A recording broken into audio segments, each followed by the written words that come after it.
por la participación sobre todo de estas alumnas tan jóvenes, porque hace muy pocos meses que estudian filosofía y la verdad que ha sido muy grato acompañarlas, ¿sí? Bueno, yo no voy a hablar de ningún autor en particular, voy a hacer una especie de revisión o de recensión de esta problemática de la verdad, tocando algunos autores, tal vez de la antigüedad, del medioevo, pero muy rápidamente, para poner más que nada eh, el acento a partir de mediados del siglo XIX hasta hoy, en esto que desemboca no hace muchos años como neologismo, que es el término posverdad. Bueno, en el devenir histórico del pensamiento de Occidente tenemos en lo que atañe a la filosofía del pensamiento dos elementos que conviven a lo largo de la historia de manera complementaria y conjuntiva. Estos son los frutos de la actividad espiritual interactiva de un ser abierto a conocer el mundo que lo rodea y conocerse a sí mismo, y consecuentemente el gobierno de la naturaleza y la sociedad en pos de un fin humanamente pleno y rector de un proceso de edificación incesante. La filosofía clásica enseña que a través de la inteligencia y la voluntad aquellos actos se hacen presentes en la vida humana, y el devenir histórico de Occidente ha corroborado una existencia marcada en mayor o menor medida por aciertos y desaciertos, por luces y sombras, de un ser que aún hoy se pregunta por su curioso lugar en el cosmos.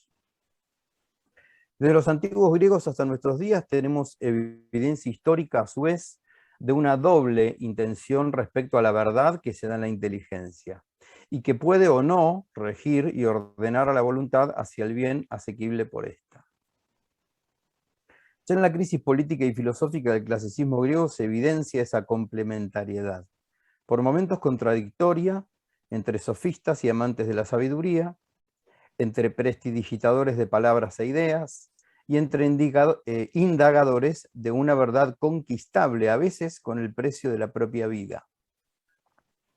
Los primeros con una concepción instrumentalista y a veces pragmática hasta el extremo de la inteligencia al servicio de las inclinaciones subjetivas de cada cual con el fin de someter o manipular voluntades.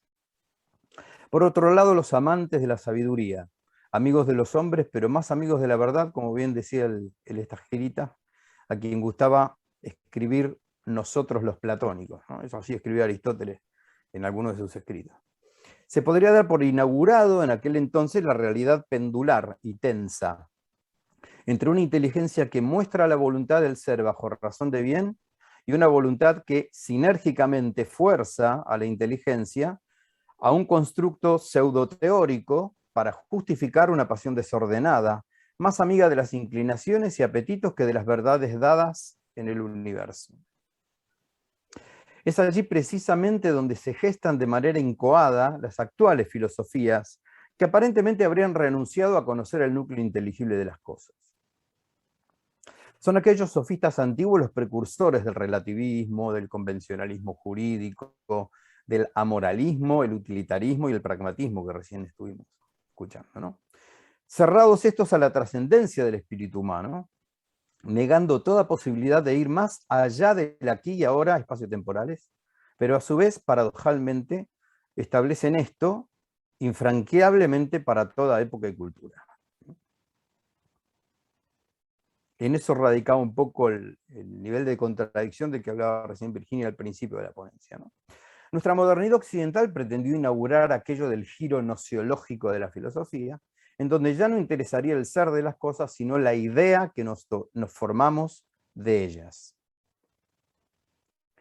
En realidad nunca cesó el espíritu humano de rebasar y superar esta visión reducida y parcial del conocimiento de la verdad, ya con reacciones teóricas sólidamente fundadas, como por más contundentes muestras existenciales de que en el fondo un escepticismo de base no puede ser ni siquiera incipientemente vivido, ya que, como el mismo Pirrón de Elis confesaba, ni bien empiezo a andar, me encuentro con el hombre.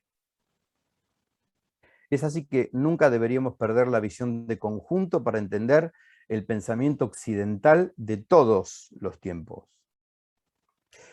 Esta oposición entre escepticismos que no admiten la validez universal de verdad alguna, frente a las posiciones que sí concluyen en verdades objetivas y contundentemente vividas, han de requerir de nuestra parte un reconocimiento de oposiciones contrarias, pero no por esto necesariamente contradictorias. Siempre una filosofía abierta a la totalidad del ser y a una edificación constante, lindera o no con una cosmovisión cristiana, ha sabido leer una complementariedad entre escépticos y sabios. ¿Y por qué no decir en algún sentido retroalimentadora del apasionante problema del conocimiento humano y la verdad?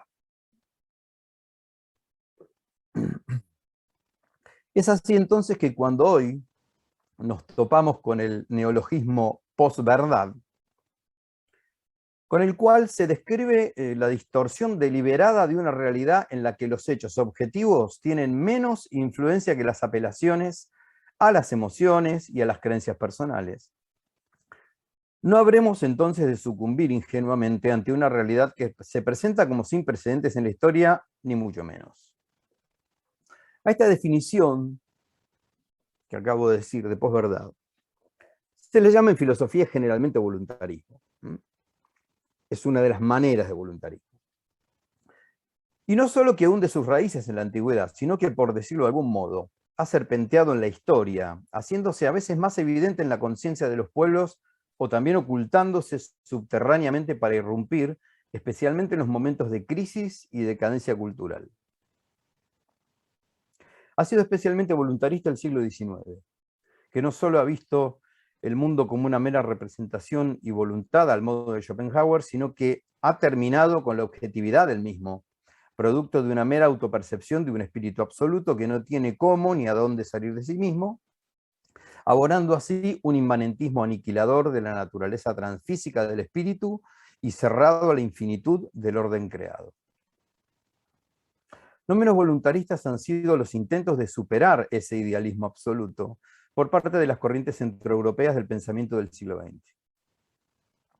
Recuérdese, por ejemplo, aquella tesis de Bergson, en donde la inteligencia no es para conocer, sino para utilizar las cosas, perteneciendo más al Homo faber que al Homo sapiens, ya que los conceptos paralizan, decía Bergson, ¿no? Universalizan y objetivan una realidad que está en un continuo cambio concreta y subjetivamente.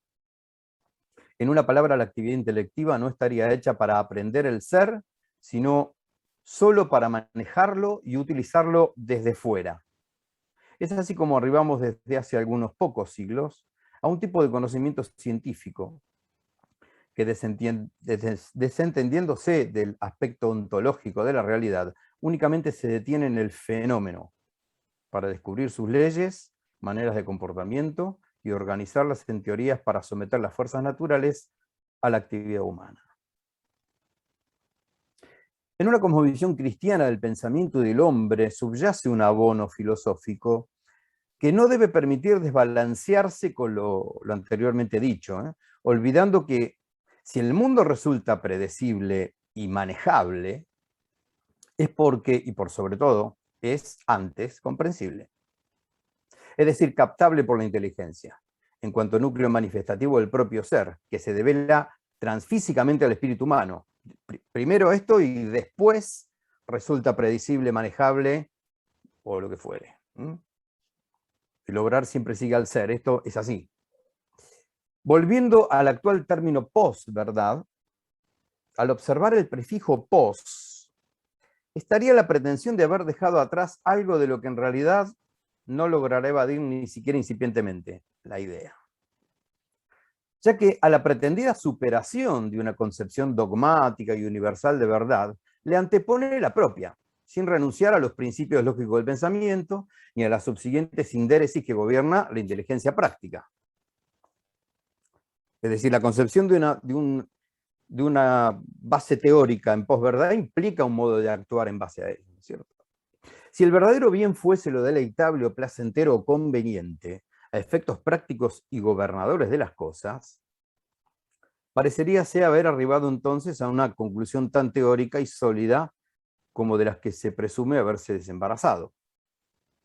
El siglo XX, a partir del postestructuralismo de Foucault, y de la Escuela de Frankfurt en general, intentó desarticular el aparato rector, normalizador y panóptico de la verdad, como un mero procedimiento de exclusión e inclusión lingüística para controlar el discurso y la voluntad en la sociedad capitalista postindustrial. Alimentado precozmente por aquel axioma nietzscheano de que no existen hechos sino solo interpretaciones, en el que creía encontrar el antídoto contra el positivismo ambiente de esa Europa de fin del siglo XIX, el siglo XX se lanzó a la aventura filosófica de encerrar toda direccionalidad ontológica del discurso en el propio discurso, para plasmar aquel conocido adagio que refiere que cuando el dedo señala a la estrella hay quien se queda mirando nada más que el dedo. Es el colmo de la inmanencia eso, ¿no? Foucault vio en la pretensión de un sustento transubjetivo del discurso la misma muerte de la interpretación. Así en su escrito Nietzsche, Freud y Marx leemos, cito, la muerte de la interpretación consiste en creer que hay signos, signos que existen originariamente, primariamente, realmente, como señales coherentemente pertinentes y sistemáticas. La vida de la interpretación, al contrario, es creer que no hay sino interpretaciones. Me parece que es preciso comprender muy bien esta cosa, que muchos de nuestros contemporáneos olvidan, que la hermenéutica y la semiología son dos enemigos bravíos. Fin de la cita. Foucault fue bastante nietzscheano en el sentido de entender que en todo saber se escondía una intención de hacer algo, que en las huellas del saber siempre se avisora una anterior voluntad de poder. Durante todas sus obras, Foucault va a estudiar distintas epistemologías y sistemas de conocimiento, y algunos con una maestría realmente admirable, ¿no? De modo parcial. La psiquiatría, el derecho penal, la medicina, la sexología, concluyendo que ese saber, todos esos saberes, todo saber, es construido siempre en función de un control de voluntades ajenas. Esto arribará a que entonces no hay verdad como tal, verdad que esté depurada de toda voluntad de poder, de toda voluntad de dominio.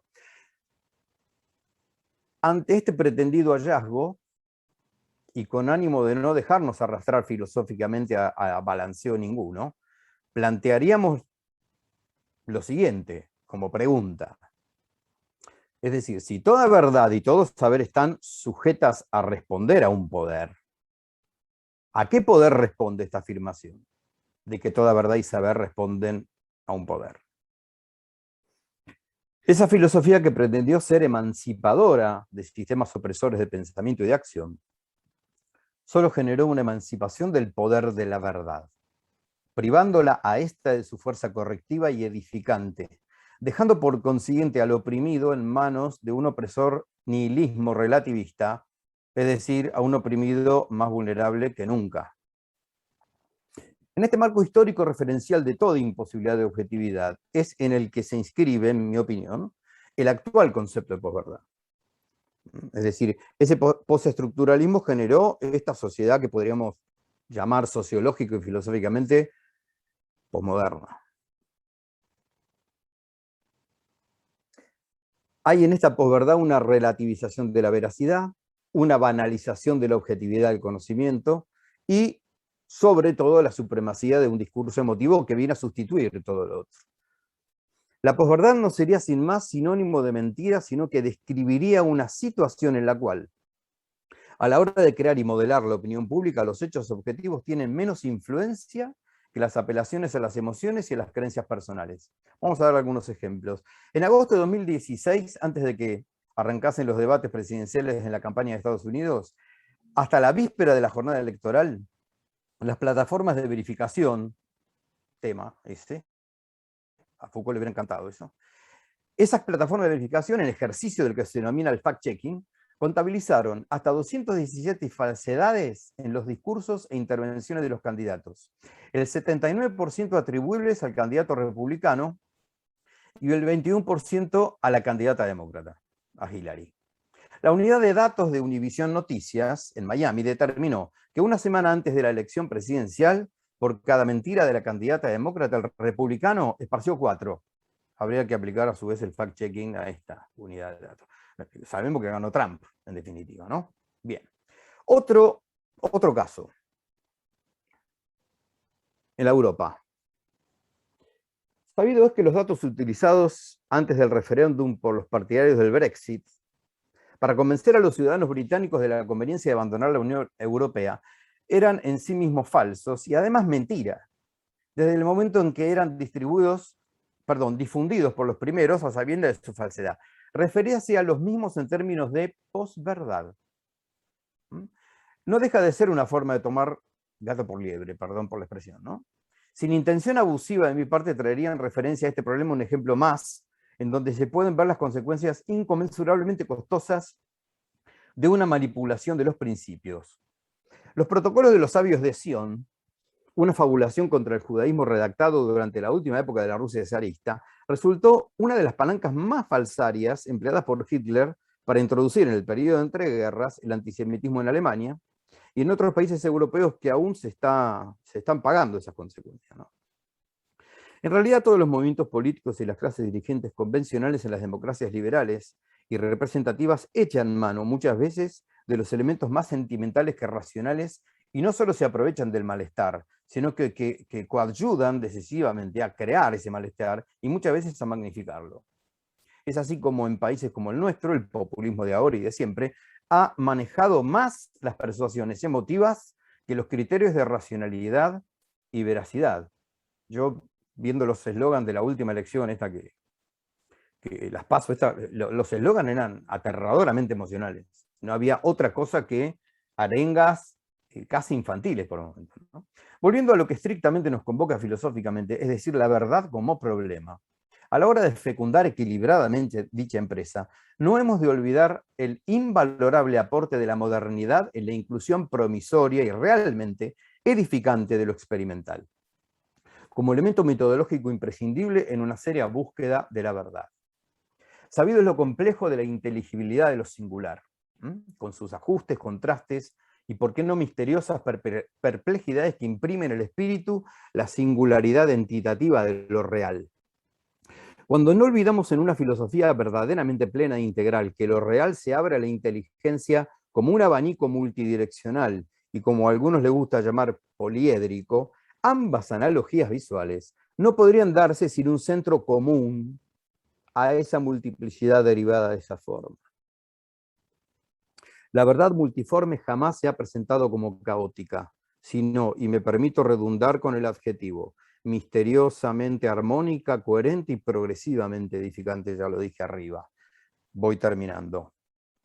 También ha sido un rasgo de la modernidad en este intento de reformular una teoría del conocimiento, la pérdida de noción de la parcialidad dentro del todo, cayendo muchas veces en falacias de accidente o de accidente inverso respectivamente.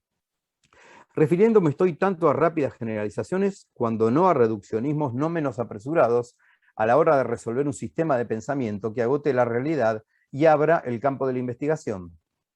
Si del sabio era ordenar, como decía la Quinate, es entonces de la filosofía tutelar epistemológicamente el campo, principios, métodos y alcances de cada disciplina en orden a su objeto propio, para así, amalgamar el concierto diverso de los saberes, girando indefectiblemente desde un centro ontológico metafísico que garantice un justo equilibrio superador de los desbalanceos que nombramos arriba, que han hecho del posmodernismo occidental actual una masa crítica que parece a punto de estallar por cualquier parte.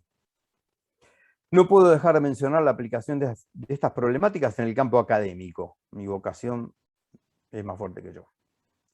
Nos encontramos, mis alumnos me escuchan frecuentemente advirtiendo a ellos el vicio occidental de los ismos o de algunos ismos. Es así como se presenta necesario distinguir el valor de la experiencia, del experiencialismo y el valor de la experiencia del empirismo. La irrenunciable racionalidad del racionalismo, la ciencia con su riqueza insoslayable del error cientificista, la relatividad del conocimiento objetivo y subjetivo a la falacia del accidente inverso que arrastra el relativismo moral, antropológico y cultural, como hoy explicó Virginia. La posverdad, en definitiva, nada viene a inaugurar. Muy por el contrario, es el nuevo ropaje circunstancial y provisorio del error más viejo del mundo, la mentira. No quisiera concluir sin hacer una rápida valoración de los aportes de algunos pensadores contemporáneos a la realidad gnoseológica actual. Concretamente quería revalorizar los trabajos de Howard Gardner y Daniel Goleman, quienes enmarcados en su campo específico han aportado luces al hecho cognitivo actual con aquello de las inteligencias múltiples e inteligencia emocional respectivamente. Advirtiendo los límites y alcances de cada una de las teorías, son estos aportes verdaderamente fecundos en la medida en que no se dogmaticen y se dejen interpelar por la tradición más que bimilenaria del pensamiento occidental. Solo recuperando una noción integral de verdad podremos rescatar una humanidad que parece caminar hacia una aporía, plagada de discursos terminales, muchas veces globalistas, más atentos a una conglomeración político-financiera, que verdaderamente étnica y arraigada profundamente en un humanismo responsable. Solo la verdad vivida e investigada coherentemente podrá abrirnos horizontes promisorios y redentores de la condición humana y su posición en el cosmos. Solo el ser irrenunciablemente personas nos emancipará de la banalidad del mal, como escribía una judía alemana. Cuando investigando con honestidad algunas secuelas de la última guerra mundial, Hannah Arendt estoy hablando, advertía que en nombre de los relatos y los discursos manipuladores se pueden esconder crímenes contra la humanidad toda, cuando ante la ausencia de pensamiento propio el individuo se ajusta simplemente al código moral reinante, a lo políticamente correcto que su entorno social espera de él, cuando no, exige virulentamente de él. Que la verdad nos interpele siempre y nos desborde edificantemente. Me gustó esto de superabundancia de suficiencia, que nombró el profesor Mayocki, logrando de esta manera una visión lo más integral de nosotros mismos y del mundo creado. Así entonces podremos decir con el maestro, en quien residen todos los tesoros de la sabiduría: busquen la verdad, que la verdad los hará libres. Nada más, gracias.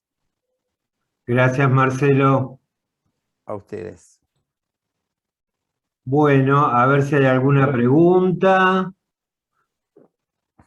Cristian, ¿es una mano levantada o es un aplauso? No creo que sea un aplauso. Bueno, es un aplauso, pero también es levantar la mano. Bien. No, más que nada, bueno, agradecer a todos por la exposición.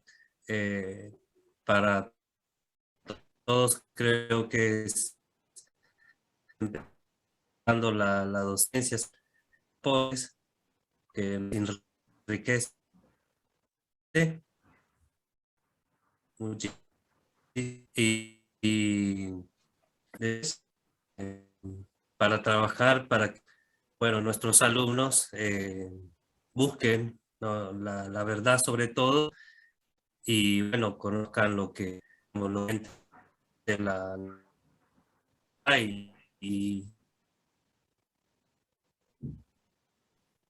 y trate de no caer tanto en error. No se escucha, Cristian. No, está con baja conexión, Cristian. Apaga la cámara, Cristian, perdón. Probá de apagar la cámara y habla.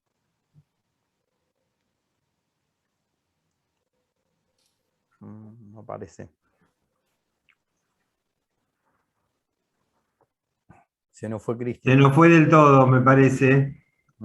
Bueno, a ver si hay alguna otra pregunta, algún comentario. Yo puedo hacer una pregunta. ¿Cómo no, Enrique? Gracias, Marcelo, por la exposición. Vos, claro, el tema de la posverdad aparece relacionado con lo afectivo,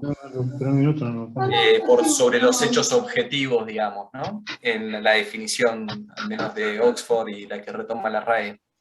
Me parece que hay otro campo interesante que te quiero preguntar si te parece que tiene que ver también con la cuestión afectiva o no, que es la posverdad en la academia. Sobre todo, pienso en particular los estudios en ciencias sociales, que, bueno, es problemática, digamos, su rigurosidad científica por el mismo objeto que estudian, pero, bueno, hay un caso bastante paradigmático de unos profesionales de física y de áreas duras que hicieron un estudio como para exponer la falta de rigurosidad de, en concreto, las revistas científicas en el área de las ciencias sociales y particularmente en el caso de los estudios de género. Escribieron artículos diciendo cualquier cosa, digamos, que se les ocurría, poniendo citas, e incluso inventaron autores, citas de autores inventados, ellos mismos publicaron con nombres inventados, y mandaron una gran cantidad de artículos a diferentes revistas, calificadas por los índices, ¿no?, de revistas científicas como las mejores, y en varias revistas les aceptaron los artículos, ¿no? Entonces ellos hacen una especie bueno, de exposición, digamos, de la falta de rigurosidad en esos tipos de estudios. Pero también un poco lo que plantean es hasta qué punto es falta de rigurosidad simplemente o búsqueda de promocionar ciertas ideas, ¿no? Más allá de que haya un hecho real, objetivo detrás, ¿no? Entonces, no sé hasta qué punto este tipo de cuestiones tienen que ver con cuestiones de afectividad, puede ser que sí, no lo sé, por eso te lo pregunto, o promocionar, por ejemplo, no sé, una agenda política, pienso, ¿no? Sí, sí, yo por ahí puse mucho el acento en la palabra emocional, pero es nada más que una arista del problema. Esas retóricas académicas que abundan y nos rodean prácticamente, son manifestaciones de eso.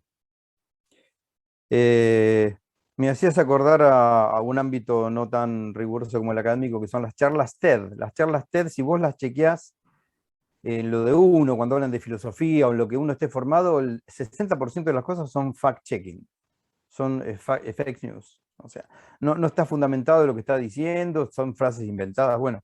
Pero yendo concretamente a la pregunta, esas retóricas académicas son consecuencia de esa renuncia que, en mi opinión, se hace ya desde la incipiente modernidad occidental. Esa renuncia a que allá afuera hay algo y que el ser de las cosas es evidentemente manifestativo y que las cosas de allá, ahí fuera de mí, dicen algo. Un poco vos lo tocaste con la ponencia tuya. Hay una palabra que yo no quise poner o me la olvidé, pero no la tuve en cuenta. Me parece que esto en definitiva es el triunfo del nihilismo. Es decir, como se sospecha que en el fondo no hay nada que pensar o que saber, pues que aparezcan las sustituciones. Esas retóricas académicas son sustituciones de algo. Los que hemos pasado por la universidad, en ciencias humanas, en ciencias artísticas, hasta ocurre en ciencias médicas hoy, nos encontramos cada uno a su manera con esto, con esas retóricas que me gustó el principio de la ponencia de Virginia, que parten de una contradicción, porque presuponen para sí mismas lo que proscriben a las demás. Entonces, lógico, si hacemos un estudio disparatado, pero que sirve funcionalmente a un modelo de pensamiento ideologizado, bienvenida sea, no importa la fuente. Acá creo que Nietzsche dio en el clavo.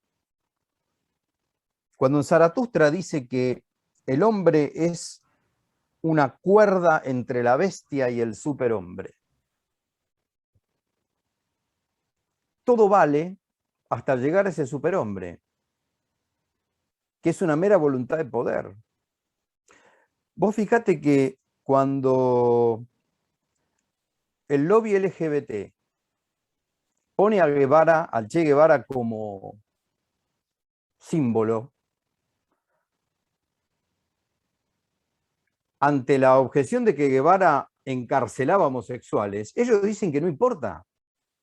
Ellos ya saben que los encerraba, ahora no me acuerdo, en Camagüey, a los homosexuales y a los testigos de Jehová porque no quieren agarrar las armas. Y que Fidel les ponía en la entrada, la revolución no necesita peluqueros. Listo. Ellos saben eso, pero ellos los deconstruyen y lo reconstruyen para sus propios fines. Por eso que hay un voluntarismo de base en todo eso, que en el fondo va a la nada, porque sospecha que en el fondo no hay nada. Se me ocurre explicarlo desde ahí, pero bueno, es una opinión.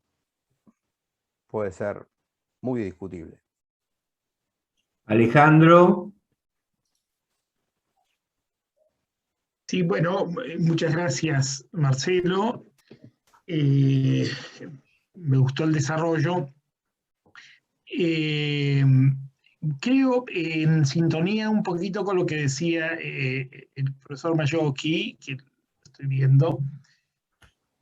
Yo situaría más el problema de la posverdad en el campo de la sociología, ¿no? Estrictamente.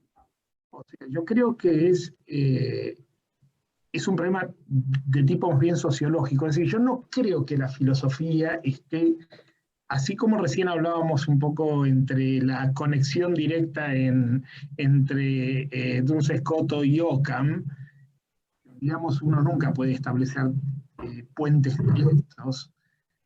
Naturalmente indirectos sí, y uno puede establecer puentes que son básicamente interpretaciones, ¿no? Digamos, por ejemplo, pero no creo que sea un problema filosófico, porque creo que si la historia de la filosofía tiene algo es haber tenido un deseo de búsqueda de la verdad, ¿no? Es interesante eso, ¿no? Un deseo de búsqueda de la verdad por sobre, digamos, por sobre los errores, por sobre los accidentes, por sobre los... en toda la historia de la filosofía, ¿no? Una búsqueda a veces a tientas, a veces más con más sabiduría o con menos sabiduría. Aún yo diría que en el escepticismo, algo de esto mencionó también la expositora Virginia, aún en una posición pragmática o escéptica, encuentra uno de alguna manera una definición de la verdad. El pragmatismo define la verdad, uno puede no estar de acuerdo, pero define de alguna manera la verdad. El escepticismo incluso de alguna manera se posiciona en una verdad al negar la verdad, digamos, es algo, por más que entre en contradicción de términos, ¿no? Pero de todas maneras hay una afirmación de la verdad. Yo creo más bien que es una categoría para describir, una categoría inglesa, digamos, traída por el periodismo justamente, para definir un estado sociológico más, que es un estado en el cual nos encontramos, donde el dominio de la opinión pública está dado por sobre todo por los medios, está dictaminado por los medios, que son a su vez la herramienta de poder que tienen en general los fácticos, no sé cómo llamarle, digamos, ¿no es cierto? Es decir, en general los medios son los que hoy... En este sentido, yo creo que es interesante que lo advirtiera ya Nietzsche, pero no ya el Nietzsche, digamos, de la conexión, tal como Marcelo lo señalabas, entre el infrahombre y el superhombre, vamos a decir, ¿no? Sino el Nietzsche de las consideraciones acerca del futuro de nuestra educación. Se silenció, padre. Discúlpenme. Creo que va en la línea de lo que... ¿Se escucha? Sí, ahora sí. Creo que va en la línea de lo que Nietzsche denunciaba acerca del futuro de nuestras instituciones educativas, ya por 1873, cuando él califica a este fenómeno como el dominio de la estética periodística.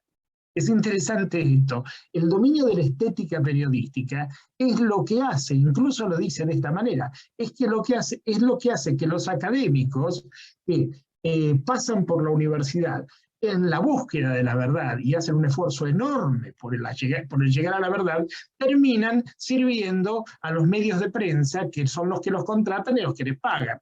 Porque evidentemente da mucho más rédito contratar a una persona que tiene un discurso más o menos armado, buena dialéctica, como lo diría el profesor Buscaglia, bien, digamos, y terminan siendo en definitiva empleados de la estética periodística, ¿no?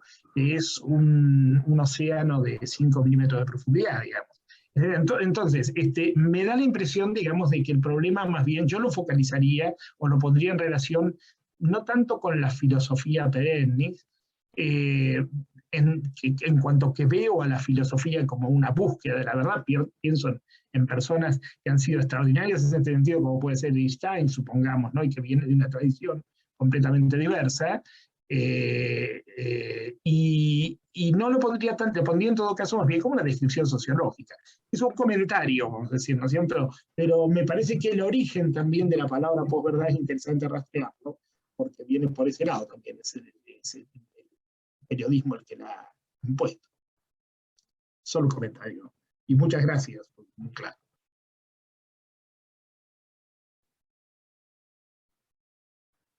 Está sin audio, Marcelo.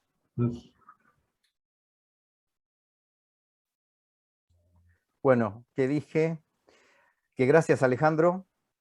Estoy de acuerdo.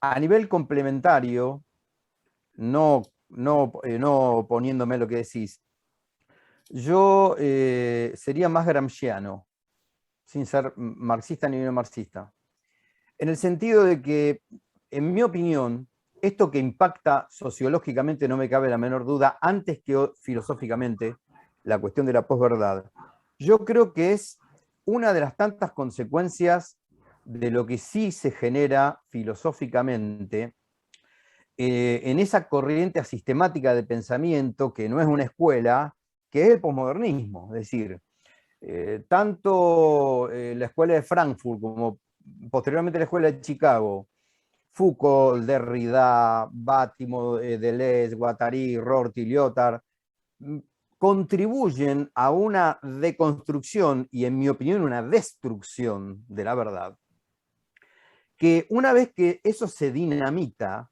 cuando se termina con el sujeto, se termina con la noción de realidad como Baudrillard, o Lyotard habla del fin de los relatos, y Foucault y Bátimo sobre todo con el fin de la verdad, con un mero constructo de poder, la pregunta es, ¿y ahora qué hacemos? Es decir, porque me parece que es muy importante el rescate que vos haces desde lo sociológico, porque uno tiene que seguir viviendo. Si la realidad y el mundo tuyo y mío es nada más que un discurso en el cual nosotros estamos caminando adentro del discurso, pues sabemos que no se puede vivir de esa manera. Me parece que sí, la posverdad es un emergente antes que nada social. Y bueno, después con el capítulo del periodismo, de las corporaciones mediáticas, de los conglomerados digitales de distribución global de software de entretenimiento que está en manos de 6 personas en todo el mundo, habría para hacer otras jornadas interesantísimas. Así que bueno, Alejandro, muchísimas gracias por el aporte, ¿sí? No sé si hay alguien más. ¿Alguien más? A ver, estoy recorriendo.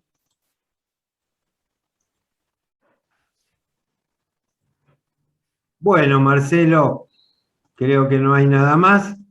Les agradecemos a todos la participación, este tiempo para compartir y que terminen bien el día y nuevamente gracias a los expositores. Bueno, feliz día a los directores y regentes también. Bueno, Que creo que andaba el padre Rambó por ahí. Creo que estaba por ahí. Sí, acá está sumado, o por lo menos está, ahora no lo veo. Bueno, buenas noches a todos.